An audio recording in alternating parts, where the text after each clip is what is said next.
माशाअल्लाह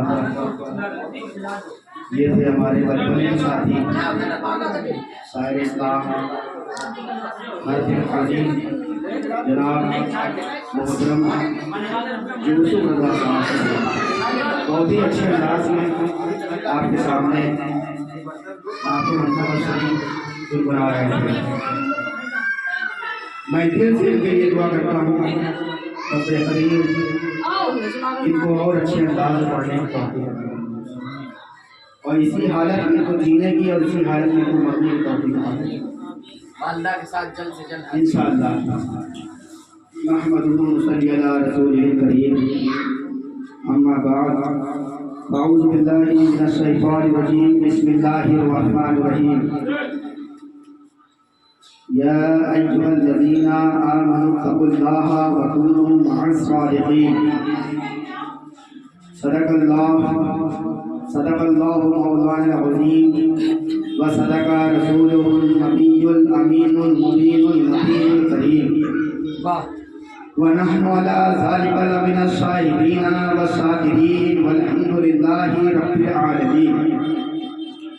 इन्नल्लाहा व मलाइकतहु यसल्लूना अलन नबी या अय्युहल्लज़ीना आमनु सल्लु अलैहि व सल्लिमू तस्लीमा। अल्लाहुम्मा सल्लि अला सय्यिदिना मौलाना मुहम्मदिन अलैहि व बारिक व सल्लिम सलातुन व सलामुन अलैका या सय्यदी या रसूलल्लाह सल्लल्लाहु तआला अलैहि व सल्लम। हज़रात मोहतरम, अभी मैंने आपके सामने 11वें पारे की आयत शरीफ पढ़ी या अय्युहल्लज़ीना आमनु तक़ुल्लाहा व कूनू मअस सादिक़ीन। ऐ ईमान वालों, अल्लाह से डरो और सच्चों के साथ रहो। अल्लाह से डरो और सच्चों के साथ हो जाओ। इस आयत के ताल्लुक से मैं आपके सामने चंद बातें अर्ज करने की कोशिश करूंगा। रब तबारक व तआला की बारगाह में दुआ है कि हमें इस आयत के मुतालिक हक बयान करने की तौफीक अता फरमाए। सबसे पहले मक्के के सरदार मदीने के ताजदार जनाबे अहमद मुस्तफ़ा मोहम्मद मुस्तफ़ा सरकारे दो आलम सल्लल्लाहु अलैहि वसल्लम की प्यारी मदीना बारगाह में एक मरतबा और दुरूद शरीफ पढ़ लीजिए। अल्लाहुम्मा सल्लि अला मौलाना मुहम्मदिन सल्लल्लाहु व सलामुन अलैका या सय्यदी या रसूलल्लाह सल्लल्लाहु तआला अलैहि वसल्लम। सरकारे आला है इंसाफ फरमाते हैं, वो जो न थे तो कुछ न था। देखिए माहौल बनाइए। अभी आपने बहुत अच्छी अंदाज में ना शरीफ सुना, मंजर शरीफ सुना है जिसमें बहुत सारे वाक़यात मौजूद थे। अगर मैं एक एक वाक़यात को लेकर चलूं तो काफी वक्त लगेगा। अगर मदीना मुनव्वरा की अज़मत पर बयान करूं एक वक्त लगेगा। अगर नबी पाक सल्लल्लाहु अलैहि वसल्लम की अज़मत पर बयान करूं एक वक्त लगेगा। इसलिए मैंने एक छोटी सी आयत आपके सामने पढ़ करके मैं अपनी बात को बहुत ही कम लफ्ज़ों में समेटने की कोशिश करूंगा। इसीलिए मैंने इस आयत को कहा है रब्बे का काबा के साथ फरमाता है ऐ ईमान वालों, अल्लाह से डरो और सच्चों के साथ हो जाओ। तो आला के साथ फरमाते हैं वो जो न थे तो कुछ न था, वो जो न हो तो कुछ न हो। जान है वो जहान की, जान है तो जहान है। सुभान अल्लाह, सुभान अल्लाह। आला हज़रत ने प्यारे आका सल्लल्लाहु अलैहि वसल्लम को जान है। अब जान कहा है तो जान के ताल्लुक से बात भी की जाएगी। जान के दो माने होते हैं। जान के दो माने होते हैं। एक जान जिसका ताल्लुक जिस्म और रूह से होता है कि अगर जिस्म से रूह निकल जाए तो लोग उसको कहते हैं उसकी मौत हो गई। उस जान का एक ताल्लुक है। और एक जान का ताल्लुक ये होता है महबूब का महबूबा से होता है। जान का ताल्लुक समझिए, चाहे तो हाजिर करिए। जान के दो माने होते हैं, जान है तो जहान है। आला हज़रत साथ बता रहे हैं अगर कोई महबूब, अगर कोई महबूबा सच्ची मोहब्बत करता है तो कसम खुदा की अगर महबूब रहेगा तो महबूबा भी रहेगी, अगर महबूबा रहेगा तो महबूब भी रहेगा। एक आशिक अगर सरकार मौजूद है तो वो मौजूद है। अगर आशिक है सच्चा तो मोहब्बत करेगा। जहाँ यहाँ पे समझो मोहब्बत वो करता होगा जिसके जिस्म में रूह होगी। अगर रूह ही नहीं होगी तो मोहब्बत कहाँ से होगी? रूह नहीं होगी तो इंसान का वजूद कहाँ से होगा? अगर रूह है और जिस्म नहीं है तो इंसान, बताओ रूह का कोई काम है? नहीं। तो पता चला जिस्म, इंसानी जिस्म का दो जुज़ है। क्या जुज़ है?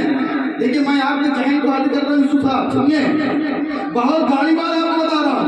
क्या जुज़ है इंसान के? दो, एक जिस्म है और एक रूह है। अगर जिस्म है और रूह है तो इंसान बोल भी रहा है, इंसान देख भी रहा है, इंसान का दिमाग और अक्ल काम नहीं कर रही है, इंसान उसी जबान से नासरीफ पढ़ रहा है, उसी जबान से कुरान नहीं पढ़ रहा है। पता चला इंसान के जिस्म में रूह है और इंसान का जिस्म है। जब ये दोनों मौजूद होते हैं जब इंसान बोलता है, लेकिन जब अगर एक चीज अगर हट जाती है तो दूसरी चीज काम नहीं करती है। इसीलिए अल्लाह तबारक व तआला ने कुरान मजीद में इस्तिकामत के लिए, ईमान के लिए एक चीज बताई, लेकिन उसके जो दो जुज़ है बताई। एक चीज है कलमा शरीफ बताया है, कलमा शरीफ एक है लेकिन उसके जुज़ दो है। कलमा शरीफ ला इलाहा इल्लल्लाह है लेकिन दूसरा जुज़ उसका मोहम्मद रसूलुल्लाह है।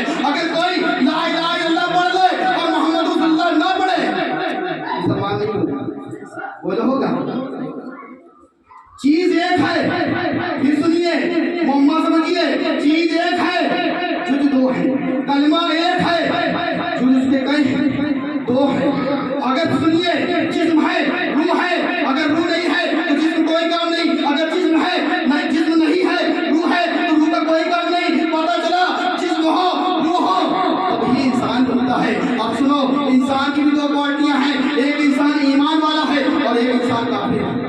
अल्लाह अकबर। एक इंसान के दो कंडीशन हो सकती है, या तो वो ईमान वाला होगा या तो काफिर होगा। अगर ईमान वाला है उसका मामला क्या है? सरकार फरमाते हैं, सुनिए सरकार फरमाते हैं, मेरे आका इरशाद फरमाते हैं, जिसने मेरे चेहरे का दीदार किया मेरी समात उस पर लाज़िम है। सुभान अल्लाह, बोलिए सुभान अल्लाह। जिसने मेरे चेहरे अनवर की ज़ियारत की ईमान की हालत में और उसका इंतकाल हो गया तो क्या फरमाया? उसके लिए मेरी शफाअत क्या है? वाजिब है। अब इसके आगे का जुमला बता दूं? बोलो, ऐसे नहीं बताऊंगा, बोलो सुभान अल्लाह। एक मरतबा बोलो या रसूल अल्लाह। मेरे सरकार आके इरशाद फरमाते हैं कदम खुदा की, जिसने मेरे कब्र अनवर की ज़ियारत की और ईमान की हालत में दुनिया से रुखसत हो गया तो उस पर भी मेरी शफाअत वाजिब है। देखिए सरकारे दो आलम सल्लल्लाहु अलैहि वसल्लम जहां पर मदफून है, उनके कब्र अनवर की ज़ियारत करने वाले के ऊपर शफाअत वाजिब हो जाती है। जो उनके कब्र की ज़ियारत करे उस पर शफाअत वाजिब हो जाती है। तो जो उनसे मोहब्बत करे तो उसका आलम क्या होगा? जो उनसे मोहब्बत करे तो उसका आलम क्या होगा? तभी तो अल्लाह इरशाद फरमाता है, अल्लाह से डरो। हमने कहा ऐ अल्लाह अगर हम तुमसे डरेंगे, ऐ अल्लाह अगर हम तुझसे डरेंगे तो क्या मिलेगा? तो सुनो, जो अल्लाह से डरता है अल्लाह उसका हो जाता है। जो अल्लाह से डरता है जन्नत उसकी हो जाती है। जो अल्लाह से डरता है, जो अल्लाह से डरता है जन्नत उसकी हो जाती है। जो अल्लाह से डरता है दुनिया उसकी हो जाती है। जो अल्लाह से डरता है तमाम मामला उसके हो जाते हैं। लेकिन हमने कहा मेरे मौला फिर ये क्यों कहा सच्चों के साथ? वाह वाह। अल्लाह से डर रहे हैं तो अल्लाह मेरा, जन्नत मेरी, सब कुछ मेरा, तब क्या जरूरत रहेगी? जिसको खुदा मिल गया होगा कुछ बाकी रहा नहीं। लेकिन अल्लाह ने क्या कहा? सच्चों के साथ। जब तुम सच्चों के साथ हो जाओगे तो हमने कहा मेरे मौला मुझको मिलेगा क्या? मुझको मिलेगा क्या? तो मेरे नबी साथ फरमाते हैं, मेरे सरकार साथ फरमाते हैं, जो दुनिया में जिससे मोहब्बत करेगा कल क़यामत के दिन वो उसी के साथ है। सुभान अल्लाह। बहुत हम गौसे आजम के दीवाने हैं, हम ख्वाजा के नवाज के दीवाने हैं, हम बगदाद के सरकार गौसे आजम के ही दीवाने नहीं हैं, बल्कि मौला अली के दीवाने हैं, इमाम हसन हुसैन के दीवाने हैं। तो सच्चों के साथ हो जाओ। जब तुम सच्चों के साथ हो जाओगे तो जब तुम कल जन्नत में जाओगे तो नबी भी तुम्हारे पास होंगे, अली भी तुम्हारे पास होंगे, इमाम हसन हुसैन भी तुम्हारे पास होंगे, दुनिया तुम्हारे पास हो जाएगी। सुनो, जो अल्लाह के रसूल से सच्ची मोहब्बत करता है दुनिया उसकी हो जाती है, जहां उसकी हो जाती है, उसका गम उसका हो जाता है, उसका नबी उसका हो जाता है। आप देखिए मैंने आपके सामने दो बातें बताई, जिस्म और मकाम के बारे में सुनो। मकाम فرشتوں کا الگ ہے، نبیوں کا الگ ہے، علماء کا الگ ہے۔ میرے سرکار ارشاد فرماتے ہیں علماء کے چہرے کی زیارت کرنا یہ بھی ثواب ہے۔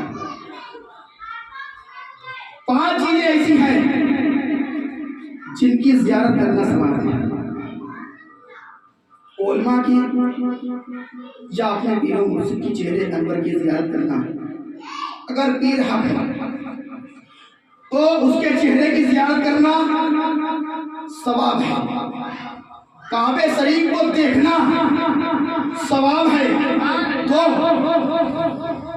قرآن مجید کو دیکھنا ثواب ہے،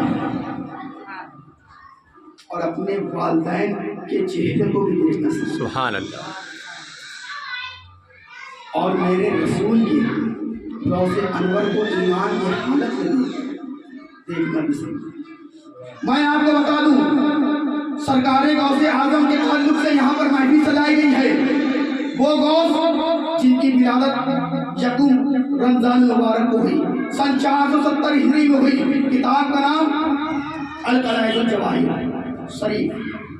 آپ کو میں بتا دوں، سرکار غوث اعظم وہ ذات ہیں، قسم خدا کی دنیا میں انسان کے پاس عقل ہوتی ہے، موٹا تازہ ہو جاتا ہے، تمام باتیں اس کے اندر آ جاتی ہیں، بہت پیسے والا ہو جاتا ہے، لیکن جب رمضان شریف کا مہینہ ہوتا ہے تو وہ روزہ نہیں رکھتا ہے۔ لیکن میرے غوث اعظم کو مان جاؤ کہ ابھی ولادت ہی ہوئی ہے، آپ اپنی والدہ کا دودھ نہیں پی رہے، اور پورے مسلسل 3 دن آپ نے روزے رکھ کر کے بتایا ہے۔ جب جب رمضان شریف آتا تھا آپ کچھ کھاتے نہیں تھے، بچپنے کے عالم صحیح روزہ رکھ رہے ہیں۔ میں آپ کو بتانا چاہ رہا ہوں کہ ہم غوث کے دیوانے ہیں، ہم غوث کا دامن پکڑنے والے ہیں، ہم جب غوث المدد کہنے والے ہیں، تو میرے غوث اعظم نے روزہ کو نہیں چھوڑا تھا، نہیں چھوڑیں گے۔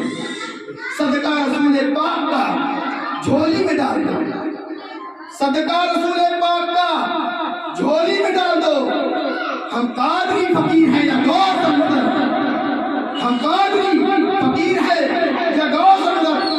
دیکھو میرے سرکار غوث اعظم کا معاملہ کیا ہے، ایک حدیث شریف سنو، میں آپ کے سامنے بتاتا چلوں۔ میرا رب ارشاد فرماتا ہے کہ میرے نبی ارشاد فرماتے ہیں، حدیث قدسی ہے، اور میں آپ کے سامنے جو بھی باتیں بتاؤں گا آپ کو کہیں ڈھونڈنے کی ضرورت نہیں ہے، تمام کتابیں موجود ہیں، تمام باتیں مسند ہیں، ہم آپ کو بتا رہے ہیں۔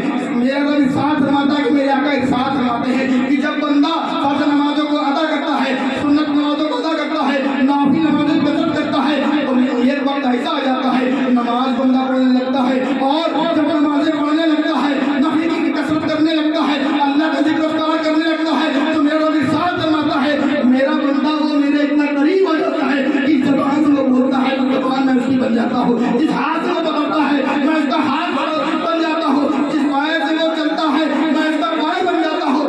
بولنا انسان کا ہوتا ہے، بولی خدا کی ہوتی ہے۔ ابھی تو میرے غوث اعظم ارشاد فرماتے ہیں تم میری اللہ اگر کہہ دیتے ہیں تو مردہ زندہ ہو جاتا ہے۔ کھیل کھیل نے بچپنے نے مردے کو زندہ کر دیا، بچپنے کی اس کرامت بلا دو۔ ایک وقت تو بھی پڑھ لیجیے، اللہ سیدنا مولانا محمد علی بار سلیم صلاۃ و سلام علیہ یا سیدی یا رسول اللہ صلی اللہ علیہ وسلم۔ تفسیر کبیر میں موجود ہے ایک واقعہ، چھوٹا سا ایک واقعہ میں آپ کے سامنے پیش کر کے میں آپ کے سامنے گزر جاؤں، کیونکہ آپ لوگ کہتے ہیں کہ تم لوگ سرکار غوث اعظم کا نام لیتے ہو، سرکار غوث پاک کا نام لیتے ہو، تو ہم کہتے ہیں کہ سرکار غوث پاک کا نام ہم لوگ ایسے تھوڑی نہ لیتے ہیں۔ سرکار غوث اعظم نے علم بھی حاصل کیا، مدرسے بھی پڑھنے گئے۔ ابھی آپ نے سنا تھا اس سے بیشتر 18 پارے کے حافظہ بھی ہیں، بس پیٹ میں ہی کر لیا تھا۔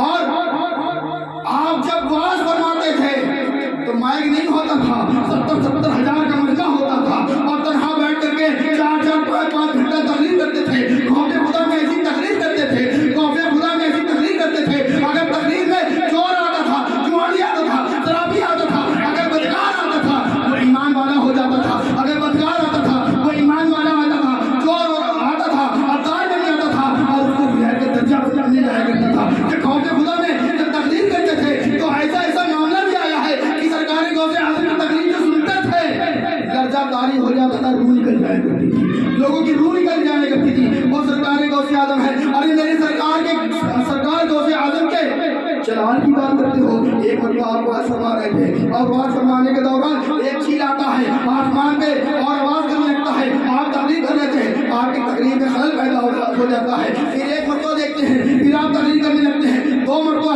तीसरे मरतबा आपको जलाल आ जाता है, आप जलाल की निगाहों से चील को देखते हैं, वो चील आसमान से नीचे जमीन में आ जाती है और उसकी रूह निकल जाती है, उसकी रूह निकल जाती है। ये मेरे सरकार गौसे आजम है। मैं आपको बताता चलूं, सरकार गौसे आजम ऐसा नहीं कहा जाता है। आपने तकरीर को रोका नहीं है, बल्कि अपने रब का पैगाम पहुंचाया है। पैगाम पहुंचाने के बाद आप अदब से उतरते हैं और अपनी मनसब से उतरते हैं। उतरने के बाद उस चीज को हाथ देते हैं और कहते हैं तुम बेइज़्निल्लाह, इतना कहना था कि वो चीज उड़ने लगती है, फजा में उड़ जाती है। मेरे गौसे आजम ने मुर्दे को जिंदा किया था। मैं आपके सामने बता रहा था तफसीर कबीर, अल्लामा फखरुद्दीन राज़ी रहमतुल्लाह ने तफसीर लिखी, इसका नाम क्या है? तफसीर कबीर जी। और एक किताब है, इसका नाम है रूहुल मानी जी। और कुछ किताबें हैं जिसमें मैंने मुताला किया, फरिश्तों के ताल्लुक से आया कि जब अल्लाह तबारक व तआला ने हज़रत आदम अलैहिस्सलाम को बनाने के लिए फरिश्तों को दुनिया भेजा मिट्टी लेने के लिए, तो पहले फरिश्ते जो फरिश्तों के सरदार हैं, जिनको हज़रत जिब्रील अमीन कहा जाता है, ये फरिश्तों के सरदार हैं, बहुत रहमदिल हैं, बहुत रहमदिल हैं और रहमदिल होना भी चाहिए। आप आसमान से जमीन पर तशरीफ लाते हैं और मिट्टी को उठाते हैं, तो मिट्टी कहती है ऐ जिब्रील मुझको क्यों उठाते हो और मुझको कहाँ ले जा रहे हो? तो कहा तुम्हारे रब ने मुझको उठाने का हुक्म दिया है, मैं रब के पास ले जा रहा हूँ। तो कहा क्यों ले जा रहे हो? कहा इस मिट्टी से हज़रत आदम अलैहिस्सलाम को पैदा किया जाएगा, उनकी औलादें बनेंगी। तो मिट्टी ने कहा था औलादें तो बनेंगी, एक नेक भाई और एक बद भाई। मैं कहना चाहता हूँ एक मिट्टी है, उसके अंदर इल्म गैब कितना है, वो गैब की खबर जान रही है, तो मेरे रसूल अल्लाह को गैब का इल्म ना होगा? बिल्कुल होगा। मिट्टी कहती है वो जो नेक है वो तो जन्नत में चले आएंगे, लेकिन जो जहन्नमी होंगे, जो काफिर होंगे, वो तो जहन्नम में जाएंगे और मैं चलूंगी, मुझे तकलीफ होगी, लिहाजा आप मुझको ना ले जाइए। मना कर दिया। हज़रत जिब्रील अलैहिस्सलाम फिर अल्लाह की बारगाह में गया तो कहा मिट्टी ने मुझको मना कर दिया है और रिक्वेस्ट और गुजारिश कर रही है कि मुझको ना ले जाइए और कह रही कि मुझको जहन्नम में डाल दिया है। वक़ूदुहन नास वल हिजारा, आपने पढ़ा होगा कुरान में, वक़ूदुहन नास वल हिजारा उइद्दत लिल काफिरीन, आगे पढ़ा होगा, मैं हाफिज़ नहीं हूँ। मैं आपको बता देता हूँ कि जो जहन्नम में जो बुत जलाए जाएंगे, तो बुद्ध अगर कहें अल्लाह से मुझको क्यों जला रहा है, क्या मैंने कहा था मेरी पूजा करना? नहीं, बल्कि बुद्ध को इसलिए डाला जाता है जो लोग उनकी पूजा कर रहे थे उनको वो जलाए। बात समझिए। खैर ये एक मौजूद अलग है। मैं आपको बताता चलूँ, जब वो मिट्टी मना कर दिया तो अल्लाह तबारक तआला ने हज़रत जिब्रील अलैहिस्सलाम से कहा क्या तुमको रहम आ गया? कहा अल्लाह मुझको रहम आ गया, मैं नहीं उठा सका। फिर आपने हज़रत मीकाईल अलैहिस्सलाम को भेजा, वो भी रहमदिल थे, वो भी चले आए, वो मिट्टी को ना ला सके। 3 फरिश्ते चले गए, नहीं ला सके। चौथे फरिश्ते जिनका नाम हज़रत इस्राईल अलैहिस्सलाम है, वो जब दुनिया में तस्लीम लेकर के आए, मिट्टी ने बहुत गुजारिश की तो इस्राईल अलैहिस्सलाम ने कहा था ए मिट्टी मैं तुझको ना देखूंगा बल्कि मेरे रब का फरमान देखूंगा, मैं कुछ नहीं देखूंगा, मुझे तरफ नहीं आती है, मेरे अंदर तरफ मां की कोई चीज नहीं है, मेरी आंखों में सील नहीं है, लिहाजा मैं उसको ले जाऊंगा। और वो ले जाता है